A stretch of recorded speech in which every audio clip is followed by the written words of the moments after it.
네, 감사하겠습니다. 자, 오늘 말씀 이사야 41장 10절 말씀입니다. 잘 아시는 말씀이죠? 우리 한번 같이 읽어보도록 하겠습니다. 두려워 말라, 내가 너와 함께함이라. 놀라지 말라, 나는 내 하나님이 됨이라. 내가 너를 굳세게 하리라. 참으로 너를 도와주리라. 참으로 나의 의로운 오른손으로 너를 붙들리라. 아멘.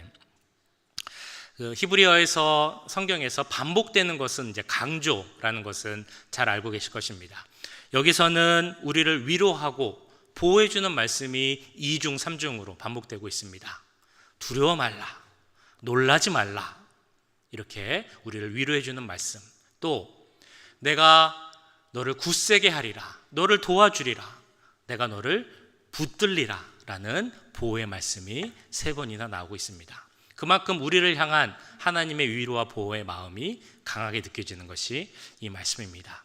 제가 예전에 고등학생, 여학생인데 그 마음의 병을 좀 앓고 있는 그 친구를 만나서 이렇게 위로해주고 기도해주는 줘야 하는 그런 상황이 있었습니다. 무슨 말을 해줘야 하나 아무리 생각해도 참 좋은 말이 떠오르지가 않더라고요. 그래서 그 친구에게 전해준 말, 바로 이 말씀이었습니다. 이사야 41장 10절 말씀. 두려워하지 말라, 내가 너와 함께함이라. 놀라지 말라, 나는 내 하나님이 됨이라. 내가 너를 굳세게 할 것이고 너를 도와줄 것이고 나의 의로운 오른손으로 너를 붙들 것이다. 이 말씀 외에 더 이상 어떤 위로가 더 가능하겠습니까? 우리에게 어려움이 있을 때 우리에게 주시는 이 말씀을 우리 속에 품고 그 하나님의 마음으로 우리가 위로받기를 원합니다. 이사야 41장 10절 말씀 우리 한번 같이 외워보도록 하겠습니다. 두려워하지 말라, 내가 너와 함께함이라. 놀라지 말라, 나는 내 하나님이 됨이라. 내가 너를 굳세게 하리라. 참으로 너를 도와주리라. 참으로 나의 의로운 오른손으로 너를 붙들리라. 아멘. 오늘 우리에게 주신 하나님의 말씀 예레미야가 3장 19절에서 39절까지 말씀입니다. 하나님의 말씀을 받들어 봉독할 때 살아계신 하나님의 음성을 들으시기 바랍니다. 내 고초와 재난 곧 쑥과 담즙을 기억하소서.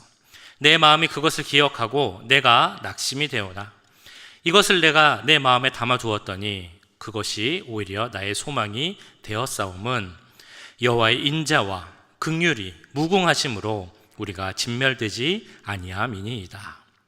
이것들이 아침마다 새로우니 주의 성실하심이 크시도소이다.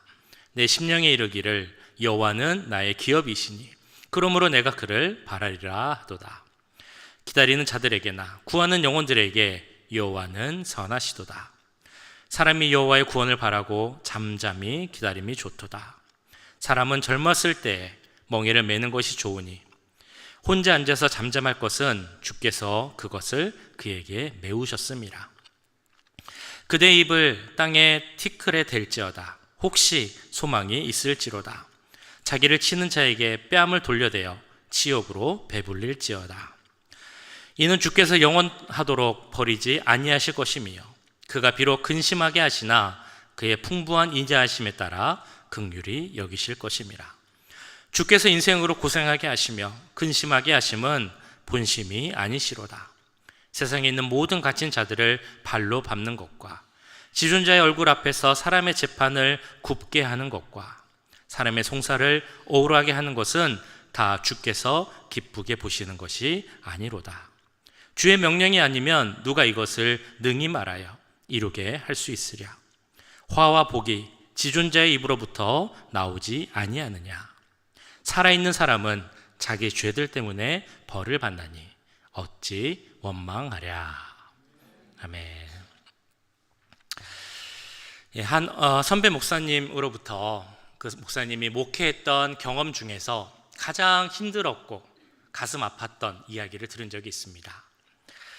목사가 된 후에 가장 나를 당혹스럽고 힘들게 했던 것은 이유 없는 병으로 죽어가야 하는 7개월 된 아이를 그리고 그 부모를 만나야 했던 경험이었습니다. 난지 7달밖에 안 된 그 아이를 찾아가서 병실에서 그 아이에게 유아 세례를 줄 때 그 아이의 부모들은 옆에서 계속 울고 있었습니다. 그 후 몇 주 되지 않아서 나는 다시 그 아이의 장례 예배에 참석해야 했습니다. 그 장례 예배를 드리고 나서 부모는 나에게 이렇게 질문을 했습니다. 목사님, 어째서 우리에게 이런 일이 생기는 것입니까? 참 대답하기 힘든 질문이죠. 신앙생활을 잘하는 분이라도 인생에 큰 굴곡이 없을 것 같아 보이는 그런 분이라도 우리가 살아가다 보면 한 번쯤은 갖게 되는 질문입니다. 어째서? 어찌하여? 도대체 왜? 라는 그런 질문이죠. 왜 우리에게 이런 어려움이 생기는 것입니까? 어째서 나에게 이런 문제가 생기는 것입니까? 어찌하여 내가 하나님께 그렇게 부르짖는데 하나님은 내 기도에 응답하지 않으십니까? 이 질문을 아마 한 번쯤은 다 해보셨을 것입니다. 질문을 간단히 줄여서 얘기하면 이런 말이죠. Why me? 왜 저에게? 라는 질문입니다. 이 질문으로 시작하는 성경책이 바로 오늘 읽으신 예레미야 애가서입니다. 예레미야 애가 많이 들어봤지만 조금은 어려운 성경책으로 느껴지죠. 그 저자에 대해서 몇 가지 이견이 있긴 하지만 전통적으로는 그 눈물의 선지자인 예레미야가 썼다라고 보는 것이 바로 예레미야 애가입니다. 말 그대로 예레미야가 쓴 슬픈 노래 애가, 그래서 예레미야 애가라는 그 이름이 한글 성경 이름이 붙어져 있습니다. 이 히브리어 성경의 제목을 보면 우연히도 우리 한국말의 발음과 비슷한 제목입니다. 히브리어 성경의 제목은 에카라는 이름인데요. 에가하고 비슷하죠. 근데 뜻은 사전적 의미는 조금 다릅니다. 결론적으로는 비슷한 의미가 되겠지만 이 에카라는 말의 의미는 어찌하여라는 그런 의미를 갖고 있는 그런 단어입니다. 어찌하여 우리 이스라엘이 이런 고통을 당하고 있습니까? 어찌하여 우리에게 이런 어려움, 고난이 생기고 있는 것입니까? 이런 질문을 시작하는 것이 바로 이 예레미야 애가서입니다. 누군가가 어찌하여 나에게 이런 일이 생기는 것입니까? 라고 물어본다면 그 상황은 힘들고 어려운 상황이구나, 슬프고 고통스러운 상황이구나 라고 생각해 볼 수 있을 것입니다. 그래서 예레미야 애가서를 보면 총 5장으로 구성이 되어 있습니다. 하나님께 드리는 애가, 슬픈 노래 혹은 이제 슬픈 시이죠. 그런데 그 중에서 1장, 2장, 4장의 첫 부분은 히브리어로 아까 말씀드렸던 에카라는 말로 시작을 합니다. 어찌하여 라는 그 말로 그 시를 시작을 하는 것이죠.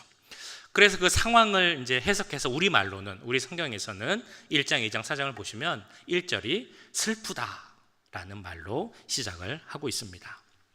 하나님의 백성 이스라엘인데 왜 우리가 바벨론에게 멸망을 당하고 이런 고통을 당해야 합니까? 어찌하여 이런 일이 우리에게 생기는 것입니까? 슬프도다. 이런 내용을 다루고 있는 것이 바로 예레미야 애가의 배경입니다. 이스라엘은 그 죄로 인해서 하나님께 심판을 받았습니다. 그래서 많은 선지자들, 예언자들이 하나님께서 지시하신 것처럼 그들에게 가서 외쳤습니다. 회개하라, 돌이키라. 그렇지 않으면 하나님의 심판이 우리에게 임할 것이다 라고 외쳤죠. 이스라엘 백성들이 어떻게 했습니까? 그 말을 들었습니까? 듣지 않았습니다. 그래서 결국 하나님의 심판을 당하게 되었습니다.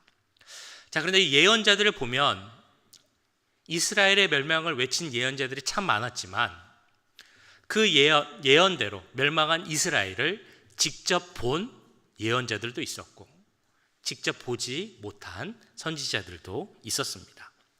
그래서 그런 생각을 한번 해봤습니다.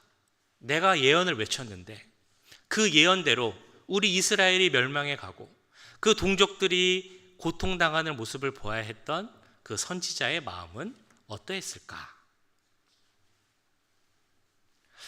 하나님의 징계를 설명할 때 우리가 정말 잘 듣는 예가 바로 부모님의 그 징계입니다. 자녀를 향한 부모님의 회초리. 예전에는 회초리가 참 이렇게 많이 있었습니다. 그래서 우리 또래만 해도 나 정말 어렸을 때 아빠한테 많이 맞았어, 이런 얘기를 하는 친구들 많이 있었습니다. 저는 어땠을까요? 저도 아버지 부모님께 회초리를 많이 맞았을까요? 제가 한번 생각을 해봤습니다. 언제 회초리를 맞았지? 많이 맞지는 않았던 것 같은데 어렸을 때, 아주 어렸을 때 한번 회초리를 맞았던 것 같아요. 그래서 어렸을 때라서 무슨 일 때문에 맞았는지 기억이 안 나는데 그때 제 종아리에 그 매 자국이 이렇게 그어져 있었던 게 기억이 납니다. 그래서 이제 아버지가 혼내신 후에 그 이제 화를 푸시고 저한테 이렇게 말씀하셨던 기억이 납니다. 네가 뭔가 잘못한 그런 생각이 되면 그 너의 종아리에 있는 맷자국을 보면서 똑같은 실수를 하지 말아라, 이런 말씀하셨던 기억이 납니다. 내 자녀가 잘못된 길로 가고 있다는 것을 보고 그러면 그 부모님 마음속에는 내가 회초리를 들어서라도 바른 길로 가게 하겠다, 인도하고 싶다라는 생각이 부모님에게 있을 것입니다. 그런데 회초리가 필요하다라고 생각을 하고 부모 중에 한 사람이 회초리를 들겠다라고 했을 때 다른 부모가 그것을 동의한다 할지라도 그럼에도 불구하고 그 부모님의 마음속에는 자녀들이 느끼는 같은 고통을 같이 함께 느낄 것입니다. 회초리와 같은 징계가 필요하고 저 아이를 위해선 그것이 필요한 그런 것이라 동의를 할지라도 자녀가 당하는 고통을 보면 괴로워하는 것이 부모님의 마음이라는 것이죠. 이스라엘이 당하는 고통을 바라보는 선지자들의 마음이 아마 그랬을 것입니다. 이스라엘의 죄로 인해 그들이 겪어야 하는 심판과 형벌, 어쩔 수 없다는 것을 그들은 분명 압니다. 이 하나님의 형벌로 이스라엘이 하나님께로 돌아오기를 그들은 바랄 것이고 이스라엘이 제대로 돌아올 수만 있다면 이 형벌이 필요하다라고 생각했었을지도 모르겠습니다. 그럼에도 그 눈앞에 벌어지는 참혹한 모습들, 그 참상들, 고통당하는 이웃들을 보며 그 선지자의 마음이 어떻겠습니까? 고통은 이로 말할 수 없겠죠. 슬픔은 참을 수 없었을 것입니다. 그런 고통에 대해 오늘 예레미야 선지자는 18절 19절에서 이렇게 고백을 하고 있습니다. 스스로 이르기를 나의 힘과 여호와께 대한 내 소망이 끊어졌다 하였도다. 내 고초와 재난 곧 쑥과 담즙을 기억하소서. 그가 당하고 있는 고통이 어떤지 그 고초와 재난이 쑥과 담즙과 같다라고 말합니다. 쑥, 담즙, 쓸개즙이죠. 쓴 음식의 대명사입니다. 너무 쓴 음식. 그래서 이 쑥과 담즙이라는 그 단어의 원어를 보면 고통이라는 단어하고 같은 단어를 사용하고 있습니다. 내가 당하는 고통이 그 쓰디 쓴 쑥과 담즙, 쓸개즙을 먹는 것과 같고 그래서 여호와 하나님에 대한 소망이 끊어졌다라고 할 정도로 지금 상황은 고통스러운 상황입니다.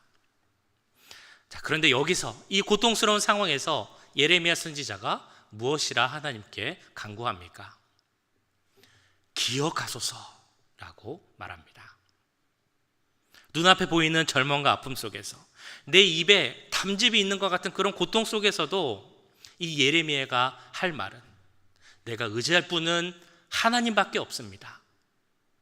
내가 의지할 것은 하나님 은총밖에 없습니다. 그러니 기억하소서. 우리의 고통을 기억하시고 그런 고통 가운데 있었던 하나님의 백성을 구원하셨던 하나님의 은총을 기억하옵소서.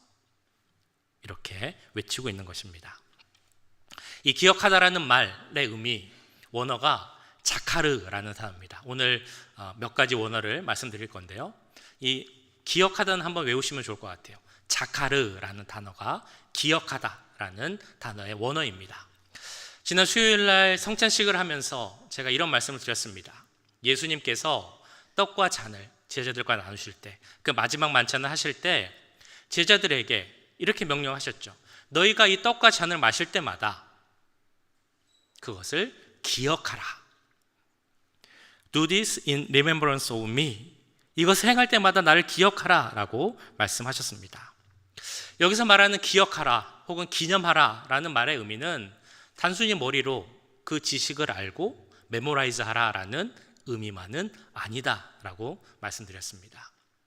예수님의 그 찢긴 살을 가진 자로서, 예수님께서 십자가에서 흘리신 보혈의 피를 가진 자로서 내가 어떻게 살아야 하는지, 그것을 가진 자로서의 맞는 말과 행동과 삶을 살아야 한다라는 의미가 그 기억하다라는 말 속에 있다라고 말씀드렸습니다. 오늘 여기서 나오는 기억하옵소서의 이 자카르도 마찬가지입니다. 주님, 제가 지금 너무 어렵습니다. 고통 가운데 있습니다. 이것 좀 알아주세요 라는 의미에서의 단순히 기억하소서가 아니라 그 어려움 가운데 있었던 우리 조상들, 하나님의 백성들을 구해 주셨잖아요. 그거를 기억하시고 나를 도와주시고 구해 주세요 라는 의미가 바로 이 기억하소서라는 단어 가운데 있는 것입니다. 하나님이 이스라엘 백성들에게 은총을 베푸셔서 어려움에 있던 이스라엘 백성들을 구원하셨던 그 역사, 대표적으로 출애굽 사건이 있죠. 이스라엘 백성들을 애굽에서 구하신 그 사건입니다. 레위기 26장은 그 사건에 대해서 이렇게 표현하고 있습니다. 그런즉 그들이 그들의 원수들의 땅에 있을 때에 내가 그들을 내버리지 아니하며 미워하지 아니하며 아주 멸하지 아니하고 그들과 맺은 내 언약을 폐하지 아니하리니 나는 여호와 그들의 하나님이 됨이니라. 내가 그들의 하나님이 되기 위하여 민족들이 보는 앞에서 애굽 땅으로부터 그들을 인도하여 낸 그들의 조상과의 언약을 그들을 위하여 기억하리라. 나는 여호와이니라. 이스라엘이 애굽에 있을 때 그들이 그 애굽에서 탄식의 소리, 신음의 소리를 냈습니다. 그 소리를 들으시고 하나님이 그들과 맺었던 언약을 기억하시고 그들을 구원해 내신 것입니다. 그것처럼 지금 우리 이스라엘이 겪고 있는 이 고통의 소리, 우리의 신음소리를 들으시고 우리와 함께 맺었던 그 언약을 기억하셔서 우리를 구원하소서라는 것이 바로 이 예레미야가 드리는 간구 속에 포함되어 있는 것입니다. 예레미야가 이렇게 하나님께 기억하옵소서라고 간구를 드릴 수 있는 이유는 무엇이겠습니까? 우리 하나님, 내가 믿는 하나님은 그 백성이 신음소리하고 호소하면, 기도하고 간구하면 그 소리를 들으시고 구원해 주시는 분이시다라는 확신이 있었기 때문입니다. 우리도 마찬가지입니다. 우리가 믿는 하나님이 내가 울부짖으며 기도할 때 그 소리를 들으시고 나에게 맺은 언약을 기억하시고 나를 도우시는 분이다 라는 확신이 있다면 우리는 그 하나님에 대한 소망이 있을 수 있겠죠. 그래서 예레미야는 그 소망에 대해서 이렇게 이야기하고 있습니다. 내 마음이 그것을 기억하고 내가 낙심이 되오나 이것을 내가 내 마음에 담아두었더니 그것이 오히려 나의 소망이 되었사오문. 고통 가운데 있지만 그 고통 가운데서 베푸신 우리 하나님을 기억하면 내게 소망이 생긴다 라는 그런 고백입니다. 예레미야가 고백했던 이 소망, 과연 우리에게도 있는지 한번 우리가 같이 생각해 보기 원합니다. 우리에게는 소망이 있습니까? 그 소망에 대해서 한번 잘 생각해 보면 좋겠어요. 다 소망이 있다라고 생각을 하실 텐데 그럼 내게 있는 소망은 정말 진짜 참 소망인가? 라는 질문입니다. 누구라도 삶에 어려움은 있을 수 있고 어찌하여 나에게 이런 일이 생깁니까? 라는 기도를 한 번씩은 드릴 텐데 그때 우리에게는 참 소망이 있어야 합니다. 근데 내가 가진 소망이 진짜 참 소망인지 나의 소망의 근거는 어디인지 그것을 아는 것이 중요하다라는 것입니다. 얼마 전 소망에 대해서 말씀을 드리면서 이런 비유를 한번 말씀드렸던 것 같습니다. 집에 세 자녀가 있는 집이 있으면 첫째, 둘째, 셋째 중에서도 뭐 각자의 어려움이 있겠지만 둘째 자녀가 참 어려움을 갖고 자란다라는 말씀을 드렸죠. 셋째 중에서 둘째로 자라신 분들은 아마 이해하실 수 있을 것입니다. 위로는 첫째한테 눌리고 아래로는 막내한테 치이고 이게 둘째 자녀가 가지고 있는 어떤 숙명이라고나 할까요? 어려움입니다. 소망이 좀 그런 느낌이 듭니다. 믿음, 소망, 사랑. 순서도 마침 또 가운데 두 번째예요. 믿음은 믿음대로 중요하다고 강조가 됩니다. 사랑은 뭐 더할 나위 없이 중요한 것이 바로 사랑입니다. 그런데 소망은 이 세 가지가 다 중요함에도 불구하고 우리에게 있어서 그 중요성이 아주 많이 강조되지는 않는 것 같습니다. 그러나 말씀드렸던 것처럼 우리는 누구나 어려움을 겪습니다. 에카, 어찌하여, why me? 라는 질문이 들 때 우리에게 정말 필요한 것은 이 소망에 대한 정확한 이해, 소망의 근거가 무엇인지를 확실히 아는 것이 중요합니다. 그래서 우리가 갖고 있는 소망에 대한 생각에 대해서 한번 생각해 보려고 합니다.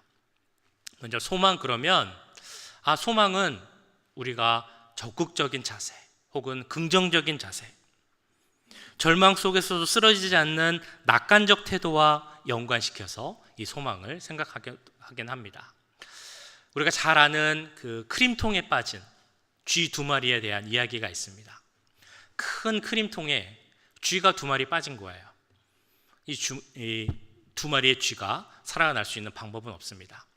한 마리의 쥐는 그래서 그대로 절망하고 아무것도 안 하고 있었죠. 그래서 그 쥐는 그냥 빠져 죽게 되었습니다. 그런데 다른 한 마리는 그 절망의 상황 속에서도 절대 포기하지 않고 끝까지 살아나려고 노력을 했습니다. 발버둥을 막 친 거죠. 그렇게 끊임없이 발버둥을 치니까 어떤 일이 일어났을까요? 이 쥐의 움직임으로 인해서 이 크림이 단단한 버터로 바뀌어 가게 된 것입니다. 그 결과 이 단단해진 것을 발판으로 삼아서 이 쥐가 살아나올 수 있었다라는 이야기가 바로 이 크림통에 빠진 쥐 두 마리에 대한 이야기입니다. 절망과 고난의 상황에서도 이런 낙관적이고 긍정적인 태도를 갖는 것은 너무나 중요하죠. 그런데 여기서 말하는 이 낙관적인 태도가 우리가 말하는 소망, 그것의 근거가 될 수 있는지는 생각해 보아야 할 것입니다. 또 다른 의미에서 우리가 소망을 이야기할 때는 이 세상, 그리고 이 세상에서 만날 수밖에 없는 한계를 이야기하며 소망을 이야기합니다. 우리가 예전에 많이 불렀던 찬양, 지금도 많이 부르고 중창단에서도 부르는 찬양 중에 죄 많은 이 세상은 내 집 아니네 라는 찬양이 있죠. 그 가사처럼 죄 많은 이 세상, 더 바랄 것 없는 이 세상, 내가 더 이상 정들 수 없다. 내 소망은 하늘나라밖에 없다 라는 것이 우리가 소망을 생각할 때 가질 수 있는 또 한 가지의 방법입니다. 우리의 한계를 생각할 때도 이 소망을 생각합니다. 내 육체적인 한계, 몸이 약해지고 몸이 아프고 그럴 때, 혹은 내 능력의 한계, 내가 더 이상 이룰 것이 없고 할 수 있는 것이 없다라고 느껴질 때 우리는 소망을 생각합니다. 내가 이 세상에서 더 바랄 것은 없고 소망은 여기 없고 나의 소망은 하늘나라, 천국밖에 없어 라는 생각을 할 수도 있습니다. 이 말은 사실 맞는 말이죠. 우리의 진정한 소망은 하늘나라밖에 없습니다. 그런데 진정한 소망, 하늘나라의 소망을 가진 자는 이 땅에서의 삶이 달라져야 합니다. 그게 진정한 소망을 가진 자의 삶이죠. 그래서 혹시라도 우리가 이 소망을 내가 갖고 있는 한계, 어려움, 고통 이런 것들을 잠시 잊기 위한 마취주사 정도로만 생각한다면 그 소망이 우리가 말하는 소망과 같은 것인가 라는 것을 생각해 봐야 할 것입니다. 또 다른 의미에서 소망에 대해서 이렇게 이야기합니다. 하나님이 일하시고 하나님이 도우실 것을 기대하며 갖는 소망입니다. 이거는 너무나 맞는 말이죠. 우리의 소망, 하나님이 앞으로 역사하실 것을 바라며 소망을 갖는 것입니다. 근데 이런 생각을 하면 동시에 이런 질문을 가질 수가 있습니다. 그럼 만약에 내가 원하는 대로, 내가 바라던 대로 하나님이 일하지 않고 돕지 않으시면 우리의 소망은 어디서 찾아야 하는가? 라는 질문입니다. 처음 말씀드렸던 그 어린아이를 보내야 했던 부모님의 상황을 생각해 보면 그들의 유일한 소망이 무엇이겠습니까? 어떤 방법으로라도 혹은 기적적인 방법으로라도 그 자녀가 병 고침을 받고 살아가는 것, 이것이 그들이 원하는 바이고 소망을 갖는 하나님의 도우심일 것입니다. 그런데 만약에 그 아이가 살아나지 않는다면 그러면 그 부모의 소망은 어디서 찾아야 하는 것입니까? 이 질문들, 여러 가지 생각했던 소망에 대해서 정리를 해보면 우리의 소망의 근거는 분명 하나님의 일하심과 역사하심에 근거를 두고 있습니다. 그리고 우리가 소망을 가진 자로서 낙관적인 태도, 긍정적인 태도를 가져야 하는 것도 맞습니다. 우리의 소망이 이 세상에 근거하지 않고 하나님 나라, 천국에 근거해야 되는 것도 분명 맞는 이야기입니다. 그런데 그 모든 것을 아우러 정말 중요한 것은 이 모든 소망의 진정한 근거, 참 소망을 갖기 위한 진짜 근거가 어디 있는가라는 질문입니다. 이 질문에 대해서 22절은 이렇게 답하고 있습니다.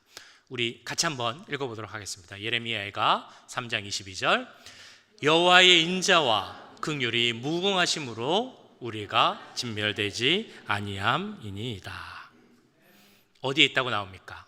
여호와의 인자와 긍휼에 있다라고 나오고 있습니다. 우리의 소망의 근거는 하나님의 성품에 있다라는 것입니다. 여기서 말하는 인자라는 단어, 그 원어가 헤세드입니다. 많이 들어보셨죠? 하나님의 끝없는 사랑, 조건 없는 무한한 사랑을 말할 때 사용되는 단어가 바로 이 헤세드입니다. 긍휼이라는 단어의 원어는 라함입니다. 라함의 원래 원어는 의미의 뜻은 그 어머니의 자궁을 의미합니다. 아이를 배웠을 때 그 어머니의 자기 자녀를 향한 끊임없는 관심과 사랑, 이것이 바로 긍휼하심, 하나님의 긍휼하심의 의미입니다. 우리의 소망이 어디서 나오는 것입니까? 그 근거가 무엇입니까? 바로 하나님의 성품, 인자하심과 긍휼하심, 헤세드와 라함이다라고 말씀하고 있습니다. 이 내용에 대해서 32, 33절에서 한 번 더 반복하며 강조합니다. 그가 비록 근심하게 하시나 그의 풍부한 인자하심에 따라 긍휼히 여기실 것임이라. 주께서 인생으로 고생하게 하시며 근심하게 하심은 본심이 아니시로다. 이 33절 표현이 참 흥미롭죠.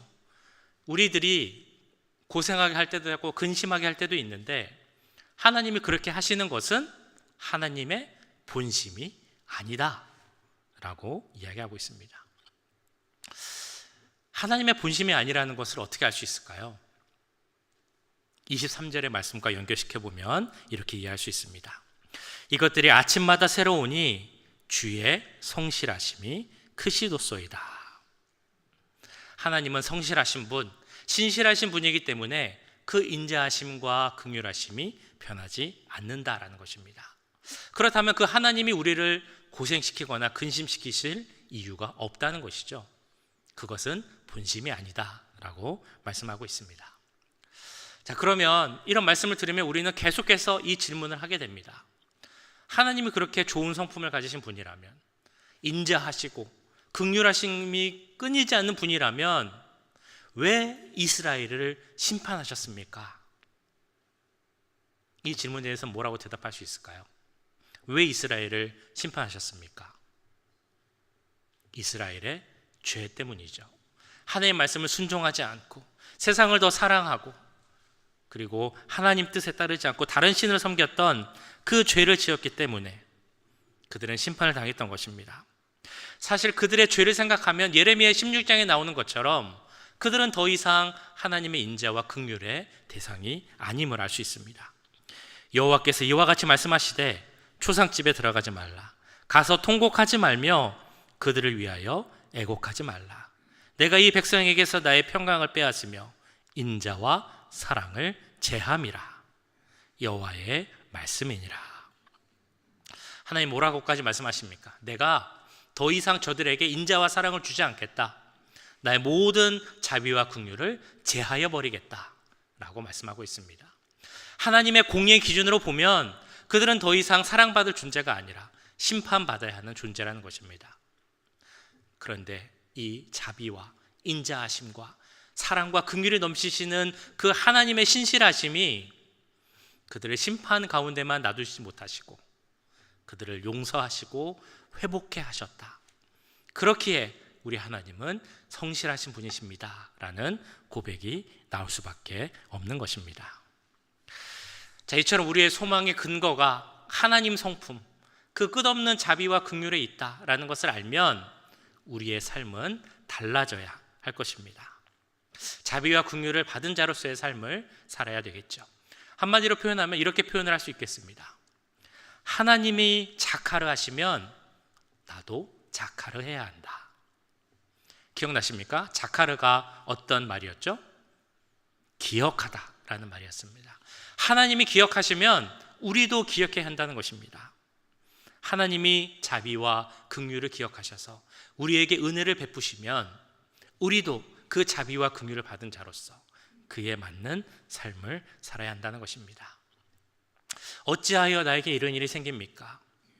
에카라는 질문이 우리 삶에 생기고 Why me? 라는 질문이 생긴다면 그 상황으로 그냥 힘들고 어렵고 지쳐하고 절망하는 데서 그치는 것이 아니라 언제든 성실하게 그 긍휼과 자비를 보여주실 하나님을 바라보며 하나님께 나아가는 모습이 우리 가운데 있어야 한다는 것입니다. 그래서 이런 하나님을 알고 하나님의 성품에 그 소망의 근거를 둔 자는 어려운 상황 속에서도 하나님께 드리는 질문이 바뀌게 됩니다. Why me? 왜 저입니까? 라는 질문에서 그러면 하나님이 어떻게 하시겠습니까? 라는 how의 질문으로 바뀌게 되는 것입니다. 마지막으로 하나의 더 원어를 보고자 합니다. 하나님은 인자와 그 긍휼하심이 성실하시다라는 말씀에서 성실하다라는 단어입니다. 원어가 아만이라고 합니다. 우리가 잘 아는 어떤 단어와 비슷하죠? 아멘과 같은 그런 의미입니다. 우리가 아멘으로 받고 섬기는 하나님, 그 인자와 긍휼하심을, 그 마음을 신실하게 나타내셨습니다. 그래서 에카, 어찌하여, why? 라는 질문을 던지는 우리들에게 하나님은 자비와 긍휼의 상징이자 산 소망이신 예수 그리스도를 우리에게 보내주셨습니다. 우리 주 예수 그리스도의 아버지 하나님을 찬송하리로다. 그의 많으신 긍휼대로 예수 그리스도를 죽은 자 가운데서 부활하게 하심으로 말미암아 우리를 거듭나게 하사 산 소망이 있게 하시며. 예수님은 하나님의 성품을 나타내는 결정체입니다. 그리고 그 예수님은 우리 소망을 보여주시는 결정체가 되셨습니다. 그러면 이제 우리가 고난과 어려움을 만나게 되면 우리가 바라봐야 할 것은 그 고난, 상황이 아니라 산소망으로 이 세상에 오신 예수님을 바라보아야 할 것입니다. 이제 앞으로 내가 생각지 못한 어려움과 문제들을 만났을 때 그때 하나님께 어떻게 질문하시겠습니까? Why me? 왜 저에게 이런 어려움을 주십니까? 라는 질문은 이제 그만하고, 그러면 이제 예수님은 어떻게 일하실 것입니까? 라는 어떻게의 질문을 드리는 우리가 되길 원합니다.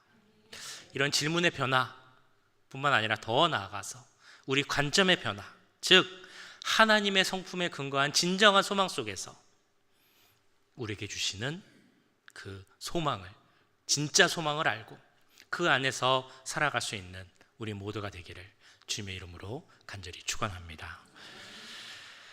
사랑의 주님, 이 시간 하나님의 성품을 바라보며 기도합니다.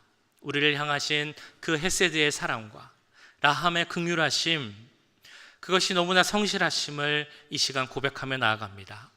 우리에게 주셨던 그 자비와 사랑, 긍휼의 은혜를 잊지 않는 우리들이 되게 하시고 그 하나님의 성실하심을 기억하며 살아가는 우리들이 될 수 있도록 주님 역사하여 주시옵소서.